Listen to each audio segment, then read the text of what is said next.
It's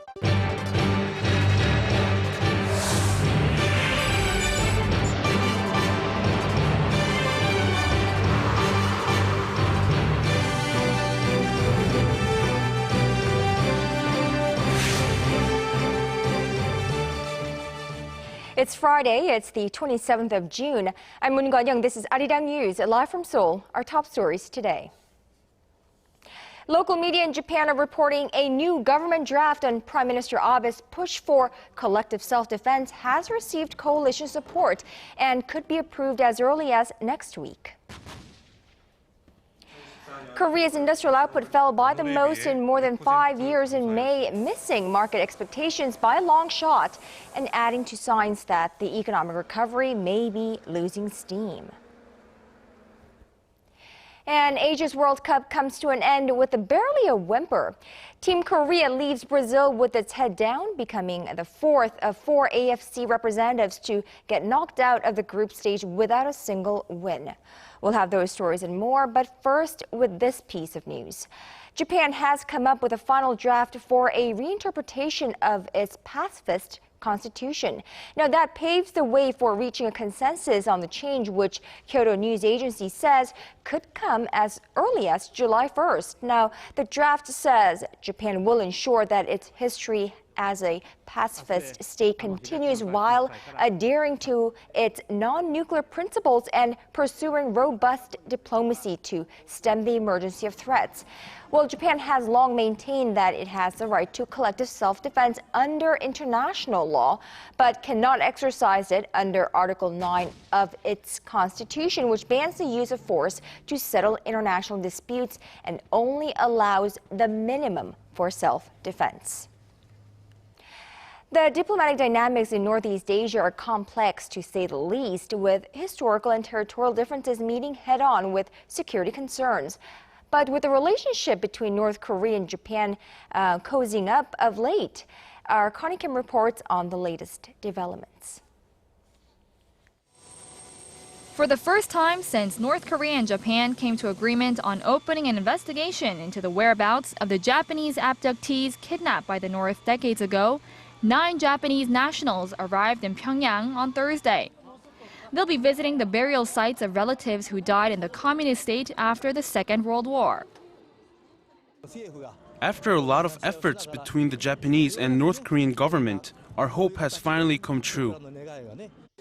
There have been 8 visits like this one since 2012, but yesterday's comes amid a new dynamic in Sino-Japanese relations. Diplomats from Tokyo and Pyongyang will meet in China next week to discuss the details of a probe into the abduction of Japanese citizens in the 1970s and 80s. North Korean officials are set to explain how a special committee plans to carry out its investigation. Now, if Japan feels the North is doing enough to reopen the probe, unilateral sanctions imposed by Tokyo on the North Korean regime could be eased, including the lifting of a ban on North Korean vessels into Japanese ports. The recent diplomatic moves are being watched closely by China and South Korea. South Korean ties with Japan remain frosty over differences regarding historical matters, while China appears to be drifting apart from the North over its continued provocations. On the other hand, Japan and North Korea seem to be drawing closer. Connie Kim, ARIRANG News. Well, it's something that's become a regular occurrence of late. But North Korea launched 3 short-range projectiles into the East Sea yesterday afternoon, which was Thursday here in Korea. However, unlike a recent test, this one centered on a new type of missile that South Korean authorities say had never been fired before. Our Kim Hyun-bin reports. North Korea claimed Friday that the 3 projectiles it fired into the East Sea on Thursday were newly developed state-of-the-art precision-guided missiles. North Korean leader Kim Jong-un was at the scene on Thursday and watched over the launch process. The missiles were airborne for around 190 kilometers before landing in waters between North Korea and Japan. The projectiles bear a similarity to North Korea's KN-09 missiles, but the maximum range was 40 kilometers, further than a KN-09. The primary goal of North Korea's every activities regarding the threatening other neighboring countries, particularly towards Seoul and Washington, is the stabilize or solidify the Kim Jong-un regime's survival. They want to make a new pressure toward getting back to the six-party talks, so-called denuclearization process. In February and March, Pyongyang fired off ballistic missiles and short-range projectiles on 8 separate occasions. In March and April, the regime conducted numerous naval exercises near the northern limit line, increasing inter-Korean tensions along the border. Some experts say the most recent firing was initiated to unite North Korean troops behind Hyun Yong-chul, who is the new minister of the People's Armed Forces, after Chang Jong-nam was relieved of this post. In one way, it could be seen as a test of the military's missile capabilities. It could also be a way to check the response times of the U.S., South Korea, and Japan. Following this latest test firing, the South's Defense Ministry says it's on alert for additional provocations from the north. Kim Hyun-bin, ARIRANG News. One day after President Park Geun-hye turned down his resignation and decided to retain him, Prime Minister Chung Won is heading to Korea's southwestern Jindo Island, nearby where the Seoul ferry sank 2.5 months ago. After being briefed on the ongoing recovery efforts, Chung plans to meet and console the families of 11 passengers still missing. Now, more than 300 people, mostly teenagers on a school field trip, were killed when the ferry capsized on April 16th. Chung, who had offered to resign to take responsibility for the government's lax response to the ferry accident, is known to have decided to visit Jindo to show his commitment towards the recovery process. And like we just mentioned, it's been more than 2 months since that ferry accident, and authorities are still trying to track down the millionaire, the de facto owner of the vessel, Yoo Byung-un. They are also trying to come up with ways to compensate the nearly 500 victims of the tragedy, and took a step in that direction Thursday, asking that nearly $400 million of Yoo's assets be seized. Connie Lee reports. 403 billion won, or nearly 400 million US dollars. That's how much the government wants to seize from the sunken ferry's de facto owner, Yoo Byung-un. The government said Thursday it had filed a request with the Seoul Central Court, and if the request is granted, they will use the money to compensate the victims and families of the sunken Seoul ferry. This includes paying for funeral costs of the victims, most of whom were high school students. In addition to Yoo, the government would also like the assets of 8 crew members, including Captain Lee Jun-suk and 4 officials from Cheonghaejin Marine Company. Yoo and his eldest son have been on the run for 2 months now and are currently on the nation's most wanted list. Their corrupt business practices are seen as having played a role in the deadly ferry accident. Authorities have so far arrested 4 of Yoo's family, including his wife. 15 of the ferry's crew also remain in custody and are currently on trial on homicide charges for abandoning the ferry before its passengers were saved. Out of the 476 passengers on the Seoul, more than 300 have been confirmed dead or missing. Connie Lee, ARIRANG News. Now, Korea's rival parties are starting to gear up for their next major test, with more than a dozen parliamentary seats up for grabs in the July 30th by-elections.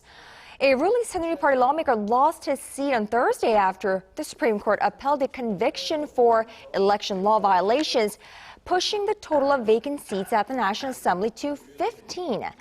Now, the ruling Saenuri Party and the main opposition New Politics Alliance for Democracy plan to turn to political heavyweights as candidates for races in Seoul and Gyeonggi-do provinces. Now, in the 300-member assembly, the ruling Saenuri Party now holds 147 seats. The New Politics Alliance for Democracy has 126, and 12 seats are held by minor opposition parties and independents.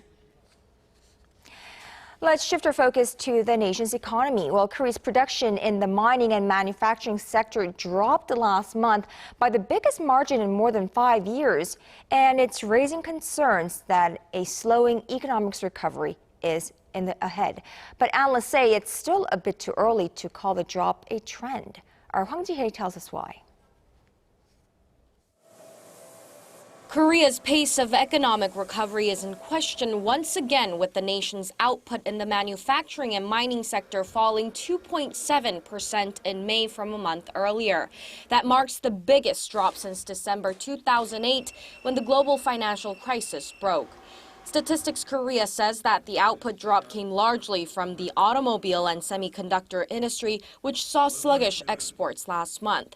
The output in the auto sector plunged nearly 7.5% in May from the previous month, while chip and parts production dropped 4.7%. But the statistics agency attributed the dip in exports to fewer working days in May, prompted by long holiday weekends. In fact, while Korea's overall exports dropped nearly 1% last month from the previous year, the average daily export volume rose 6% to over $2 billion, and it's the second highest level in history. The statistics agency also said that the Korean economy hit a low point sometime in late 2012 or early 2013, and that based on that analysis, the economy should now be on a rebound trend. Korea's service sector output also rose 0.6% in May from a month earlier after declining more than 1% in April, a sign that the economy might be out of the sluggish private spending trap brought on by the deadly ferry disaster. 황지혜, 아리랑 뉴스.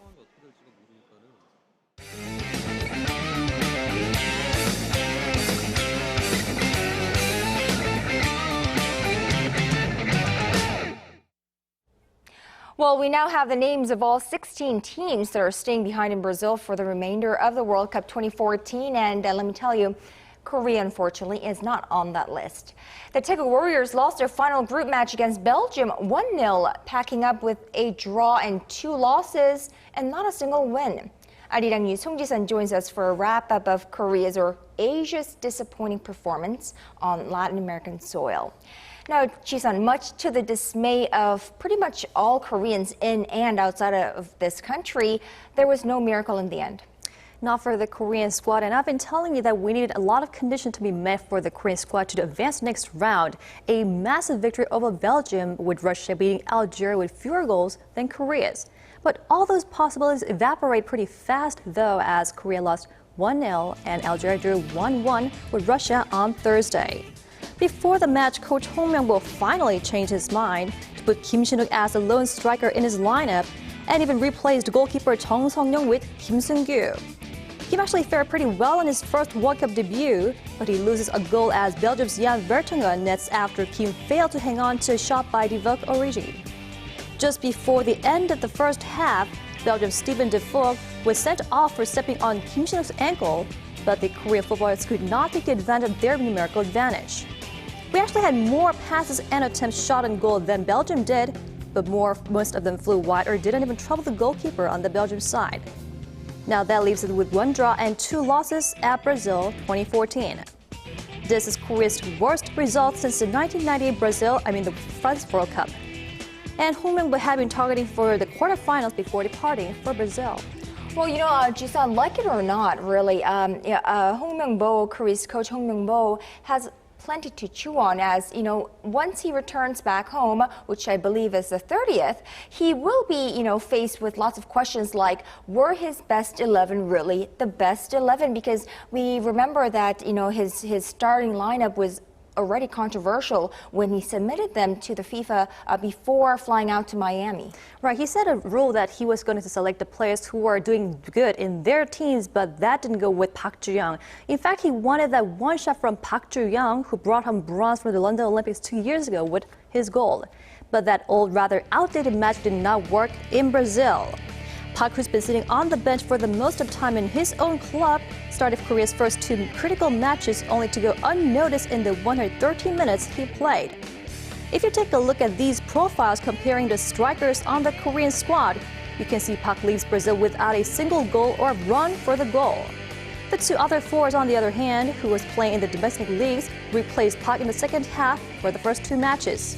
Lee Gyun-ho, serving in the military and playing for the army team Changmu, scored while playing less than half, and the tall Kim Shin-wook did well fighting off the Algerian and the Belgian players for the ball. Korea's young midfielders who play in the European leagues showed greater potential on the other hand. Son Heung-min scored in his first World Cup as the youngest player on the squad, and Captain Koo Ja-tae also played his part as Ki Sung-young backed the strikers as much as he could possibly do so. All right, well, the past is past and we should learn from our mistakes. But half of the teams, there are 32 teams, including Korea, now are either already home or about to leave Brazil. But the game is on for the final 16, so that should be a bit exciting. How do the games roll for them from now on? Well, aside Belgium, who beat us, we have 3 more teams qualify for the next round for Thursday. And they're Germany and the U.S. as well as Algeria. Ronaldo misses his chance to shine at the World Cup again despite a win over Ghana as Portugal let in more goals than the U.S. Now with Korea's exit from Brazil, Asia will not be represented in the round of 16. And without a single victory in 24 years, the region's quota could be at risk. And there are no matches on this Friday, giving the top 16s a day to rest and to prep for the knockout stage. 4 teams from the host continent start the second stage, with Brazil versus Chile at 1 p.m. on Saturday local time. Luis Suarez won't be able to play for his national team as the Uruguay forward was banned from all football activities for 4 months and 9 international matches for biting the Italian opponent in the last match. On Sunday, the top scoring squad of the Netherlands, at 10 goals right now, will go against Mexico. And we'll see if Mexico's goalkeeper Guillermo Ochoa can keep the free-scoring Dutch strikers at bay.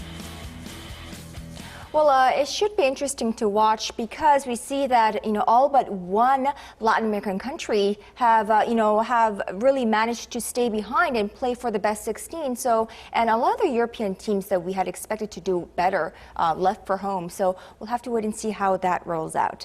All right, Jisun, thank you so much for your coverage all throughout the World Cup. Thank you. Now, Team Korea's early exit from the World Cup is a bitter pill to swallow for all of its supporters here. And although many knew at the back of their heads that making it to the next round was a long shot heading into today's game, the Red Devils turned out in force for watch parties across the nation, hoping for a miracle. Our Shin Se-min was out on the streets with them all night and well into the early morning hours. Upset about losing the match against Belgium, Korean fans left the last cheering venue for the Brazil World Cup with their heads held low. Korea's elimination also spells the end to all Asian hopes in the tournament. Thousands of fans had been cheering on the streets in front of COEX in southern Seoul since early Thursday evening, some 10 hours before the kickoff. The fans, hoping a red card for Belgium in the first half would make it easier to win, couldn't hide their disappointment after the game. I thought we had the advantage when I saw the Belgian player get a red card. I really think we could have done a better job. Even against a Belgium team down to 10 men, the game didn't go well. The result is very regrettable. I wish there was another chance. The fans spent all night waiting, and pre-game K-pop performances were held at the venue to keep the early birds motivated and entertained. With the fall of the national team in Brazil, some supporters are already looking ahead to the 2018 World Cup. It's a great shame we didn't make it to the last 16. Now we'll just wait for the next World Cup in 4 years' time. Failing to advance to the final 16, Korea will have to go again in 2018 World Cup in Russia. The fans had fun, and everyone thanks the squad for trying their best in Brazil. Shin Se-min, ARIRANG News.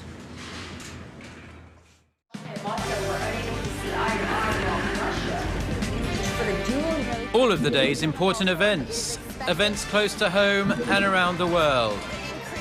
Join Moon Gon-young live from Seoul. Mobile shopping market for the dual use of the Korean name East Sea and the Japanese name Sea of Japan in school textbooks in the state of Virginia. Well, remember that new Hollywood comedy which deals with an assassination plot against North Korean leader Kim Jong-un?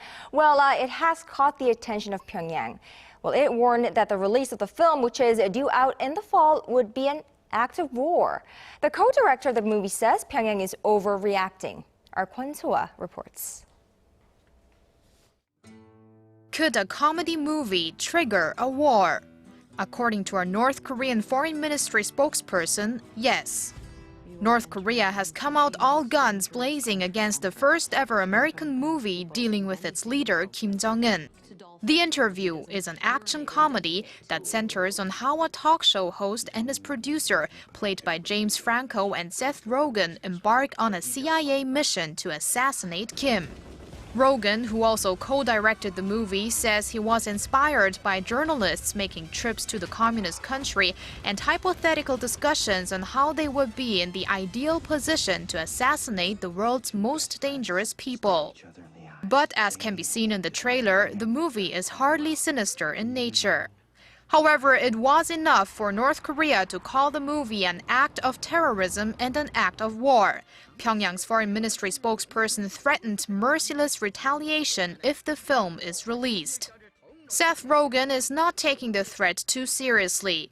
Upon hearing of the North's reaction to the teaser, Rogen tweeted, "People don't usually want to kill me for one of my movies until after they've paid $12 for it." Days before the North's threat, Rogen had tweeted, "Apparently Kim Jong-un plans on watching the interview. I hope he likes it." The interview is expected to hit big screens in the US in October. No word yet on whether it will be released in South Korea. Kwon So-ah, ARIRANG News. Korea's minimum wage is about to go up, although not by as much as labor groups had hoped. A government committee on Friday passed a bill on raising the minimum hourly age to 5,580 Korean won. That's about $5.50 starting next year. That is up some 7% from the current level, and labor representatives had been asking for a hike to about $6.60, which would have been a 27% increase, citing economic growth and inflation.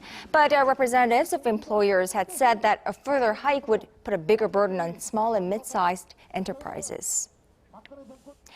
The government plans to lift certain restrictions on electricity usage this summer, as it does not expect there to be any serious power shortages. Well, that's welcome news.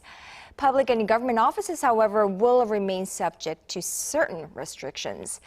The Ministry of Trade, Industry and Energy said Thursday that the country's peak power demand during the summer is estimated to reach 79 million kilowatts.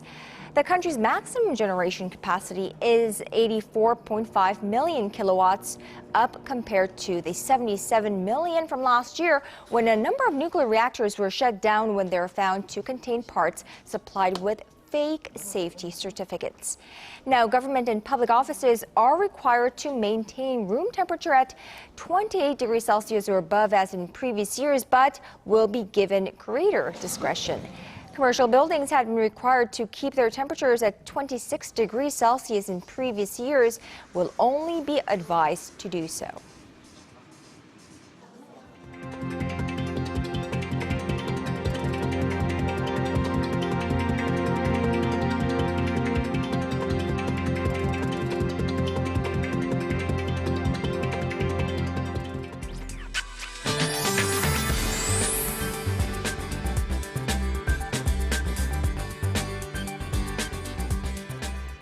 Happy Friday, everyone. It looks like we get to finish off our week with a beautiful day here in the nation. Right now, it's partly cloudy, but it's going to be a bright day with lots of sunshine. And with the strong sun comes high UV levels, which are in their highest range right now. So make sure to apply some sunblock and try not to stay outdoors too long. And temperatures have reached into their 30s for some areas. And going over to our temperature readings, we'll top out at 30 this afternoon. Meanwhile, the southern cities such as Gwangju and Busan will peak up to 30 and 26 degrees. And moving over to other regions, Jeju Island tops over to 26, while Dokdo and Mangungang both tops out at 25. And as for the weather conditions at the World Cup in Brazil, on and off showers have been making things very difficult for the players on the pitch. But there's no rain in the forecast on Saturday's game, and although hot temperatures will remain. Well, that's all for now, and here's a look at the weather conditions around the world.